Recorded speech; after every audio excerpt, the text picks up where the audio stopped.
não é porque a beleza e a linguagem são construções sociais, né, que elas estão ali no âmbito de coisas sociais, que isso quer dizer que elas não tenham uma origem biológica, né? Pode ser as duas coisas, pode ser uma construção social e uma construção biológica, né? E uma vez que isso emerge ali dos parâmetros sociais e tal, e das nossas interações, e da nossa história evolutiva, e da nossa cognição base ali, você teria fatos objetivos sobre a beleza, né? Digamos assim. Mas aí você. O ponto aí é que, no caso da linguagem e no caso da beleza, embora você tivesse aí critérios objetivos para dizer o que é se é uma coisa bonita ou não, né? Você teria o critério biológico, o critério de uma ontologia social compartilhada, você ainda teria uma beleza e uma linguagem que é dependente dessa sociedade, né? Digamos assim. Ela é social dependent, sei lá, né? O dependente da sua origem, né? Que ela teve ali com as pessoas e tal. Né? Seria um objeto criado por nós, digamos assim, e nesse sentido seria dependente da gente. Mas seria real, né? Seria real, digamos assim. Então, nesse sentido, eu pensaria uma objeção ali para essa coisa que eu mesmo falei agora, um pouco, e um pouco para o que a Bruna disse, mas assim, tipo, o fato de ser uma construção social não implicaria que é um vale tudo, né? Digamos assim, em termos de beleza e tal, né? Você pode ter uma resposta correta para a beleza de alguma coisa, assim como você pode ter uma resposta correta para o nome de alguma coisa, né? A Luísa deve saber disso por causa da teoria da, da teoria causal da referência, por exemplo, do Kripke, dos nomes próprios. Tipo, tem uma resposta correta para o nome, por exemplo, eu estou usando o nome Aristóteles aqui nesse contexto. Tem uma referência específica, né? Não é simplesmente eu decido qual é a referência. Então, seria mais ou menos esse o caso da beleza.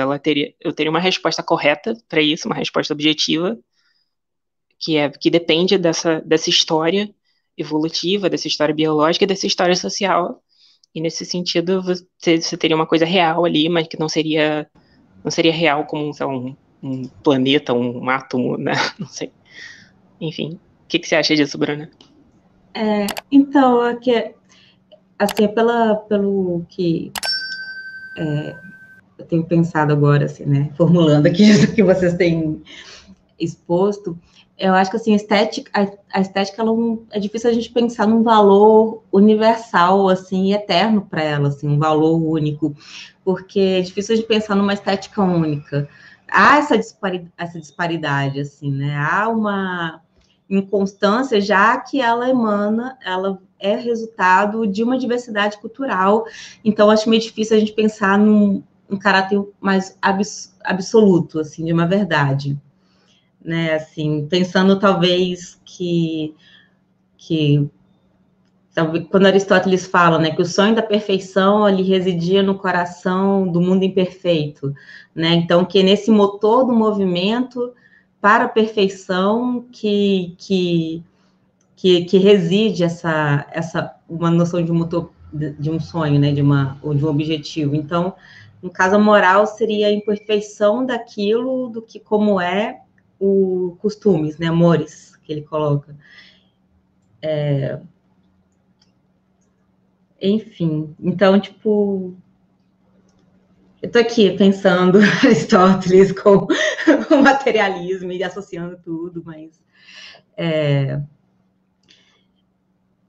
assim, citando um pouco, né, o que eu leio do Boal, assim, né, que a ética, esse caminho, pensar a ética seria o caminho para humanizar, né, o Boal ele usa esse termo, humanizar a humanidade, né, o que seria repugnar a persistência do instinto predatório nas sociedades, né, tipo, os resíduos selvagens ainda permanecem em nós.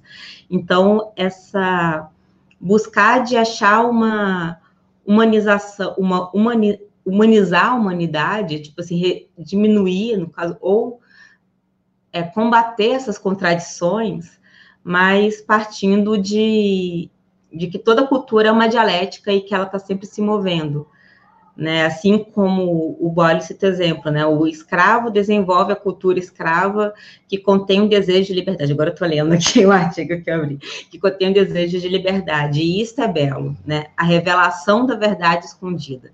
Então, esse processo, né, da busca de talvez superar essas contradições, mas no sentido não talvez de superação, mas de combate, né? Então, o que o Bauer fala que o pensamento ele não é a língua, né, mas é a linguagem.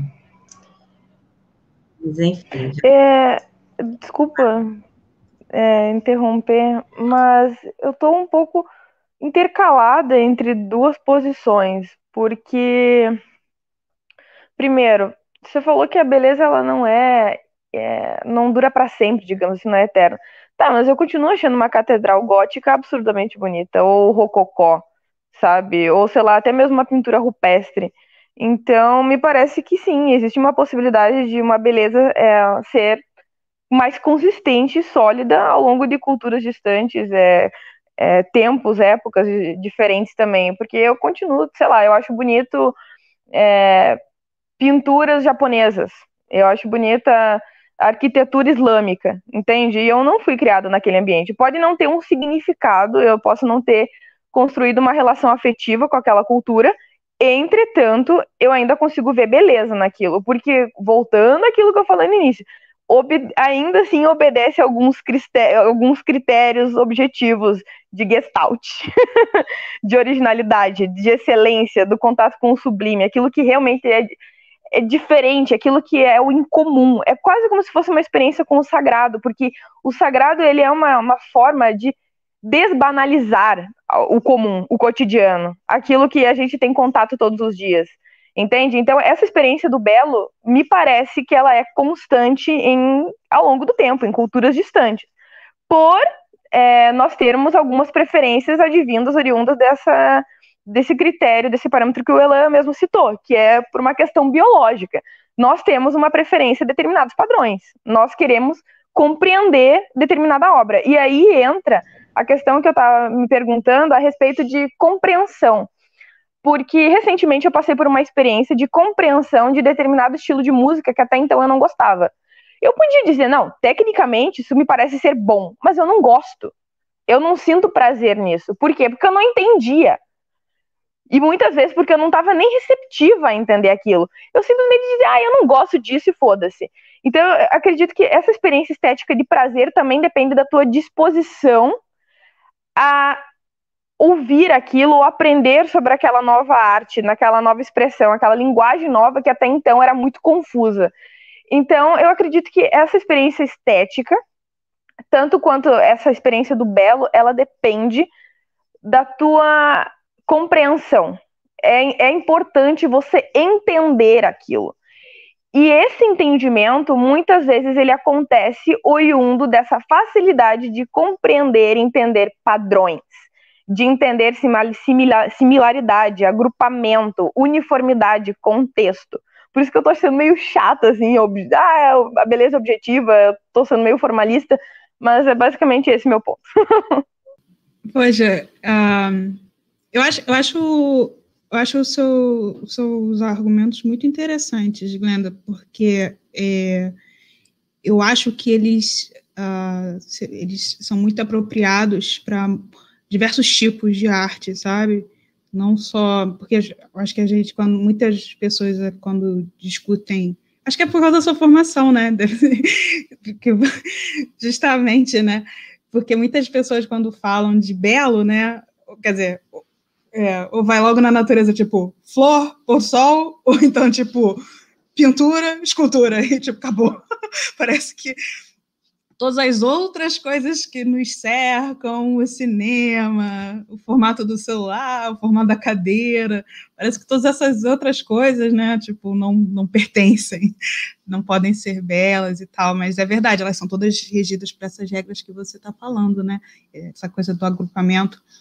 Mas eu acho que existe algo mais a respeito da compreensão do belo do que simplesmente isso que você estava falando da questão do agrupamento, sabe?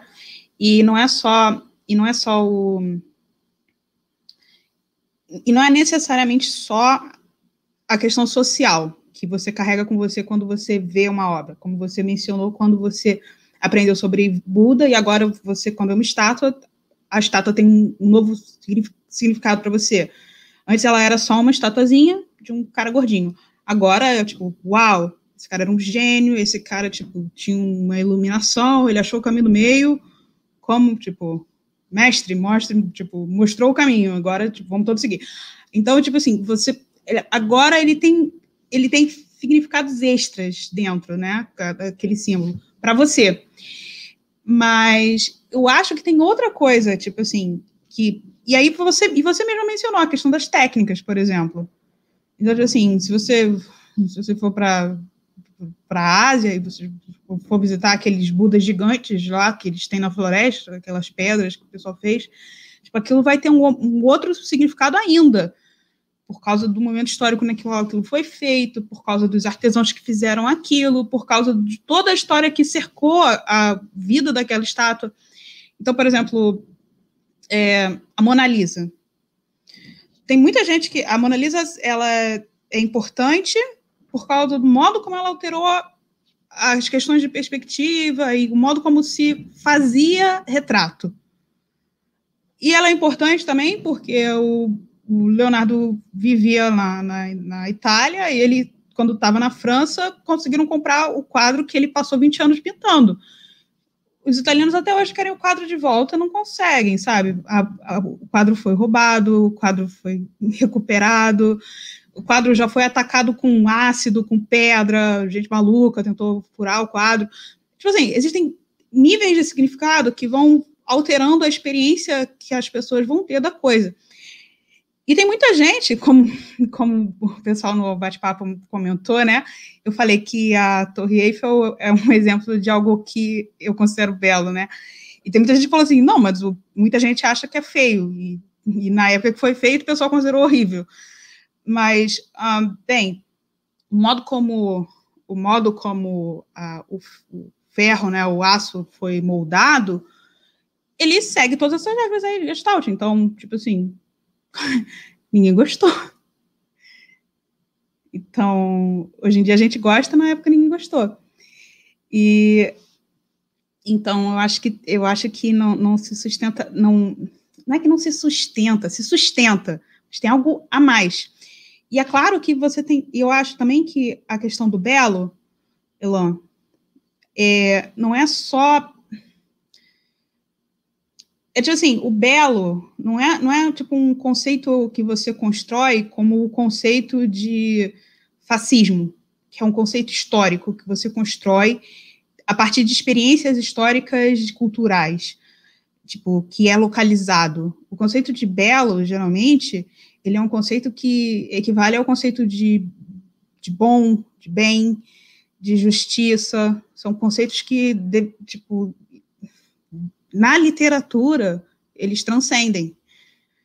Então, é muito difícil você tentar localizar. Eu acho que a Bruna está muito certa em falar isso, sabe? Porque é muito difícil você conseguir dizer que você fixar o conceito de belo. Eu não sei. A Bruna e a Rose vão saber explicar melhor. Eu não vou falar rapidinho, também não vou explicar o conceito, não. Eu só vou falar sobre uma questão que ela falou, que é essa questão mais Você falou alguma coisa sobre questões mais evolutivas, biológicas, características biológicas. Enfim, assim, estudando algumas coisinhas estética, mais sobre a experiência estética, tem muitos filósofos atuais agora que fazem muita discussão sobre...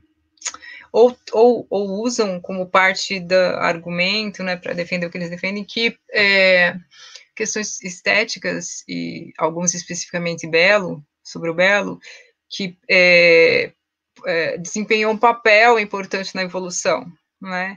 E aí existe uma discussão, até é uma discussão que a gente até estava comentando ontem sobre a questão utilitária ou não, né? Porque alguns dizem que se fosse só questão, se ela não tivesse junto com uma outra função, não teria desenvolvido um papel evolutivo. Alguns, né? E outros dizem o contrário, não. O fato de não ter, de ter esse aspecto de valor por si mesmo, de ter esse aspecto, talvez, do prazer, para alguns estetas, né, também fez com que se tivesse um papel evolutivo, né, porque você agrupa as pessoas, tem uma relação com aqueles objetos que vai produzindo, enfim, alguma coisa relacionada ao belo. Eu tenho lido isso em algumas teorias de estética, né? Pode ter desempenhado papéis, vários estetas defendem, né? No desenvolvimento da humanidade, né? Por isso que a gente tem essa relação com obras de arte, ou objetos que a humanidade foi produzindo, mas com algum, claro que a gente pode pensar exatamente o que seria esse conceito, não sei, né, mas em termos de beleza, em termos de uma execução formal, tem filósofos que discutem, por exemplo, a arte rupestre, mais ou menos nos termos que a Glenda está falando ali, não tanto de unidade ou coisa assim, mas de uma execução com muita proeza, né, de uma certa excelência na execução, mesmo nas várias pinturas rupestres, né. Eu não sei, eu vejo uma certa, não é similaridade, mas mesmo sendo culturas muito, mesmo a arte rupestre, sendo culturas muito diferentes, períodos diferentes, a gente vê alguma coisa ali que conecta com outras, né, e que conecta com a gente também, assim, nesse sentido da beleza mesmo, ou da beleza, ou dos aspectos formais, né, tô falando um pouquinho para defender aqui, que tanto pode ter tido um papel importante, né, nas várias sociedades, como a gente pode reconhecer isso entre as sociedades, né, daí respondendo à questão do debate, no sentido de que a beleza não é relativa, embora possa ter aspectos, mas existe alguma coisa que a beleza que é compartilhada, tanto no entendimento, como na relação com objetos, ou na produção, na recepção, né, nas duas coisas. Olá! Se você gosta desse canal, considere a possibilidade de apoiá-lo através do Padrim. Com apenas R$1 por mês, você já pode se tornar um apoiador. Todo o dinheiro arrecadado será reinvestido em melhorias na qualidade dos vídeos. Conto com sua ajuda. Saiba mais em padrim.com.br/ilamarinho.